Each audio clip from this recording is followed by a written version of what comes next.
కజ్జికాయలంటే ఎంతమందికిష్టం? నాకైతే చాలా ఇష్టం. ఎస్పెషల్లీ మా అమ్మమ్మ చేసినవి. కానీ నా వల్ల ఒక తప్పైతే జరిగింది. వీడియో లాస్ట్ దాకా చూడండి. Hi guys! నేనిప్పుడు మా అమ్మమ్మ వాళ్ళ ఊర్లో ఉన్నాను. సో, సాయంత్రం నేను, మమ్మీ అండ్ అమ్మమ్మ కూర్చొని కబుర్లు చెప్పుకుంటూ కజ్జికాయలు చేస్తున్నాం అన్నమాట. కానీ మైదాతో కాదు, గోధుమలు పట్టించిన పిండితో చేస్తున్నాము. ఇవి ఎలా చేస్తారో నాకు తెలీదు కాబట్టి మా మమ్మీ చెప్తున్నారు.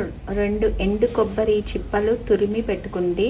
తర్వాత దాంట్లో వేరుశనగపప్పులు వేయించి పెట్టుకుంది.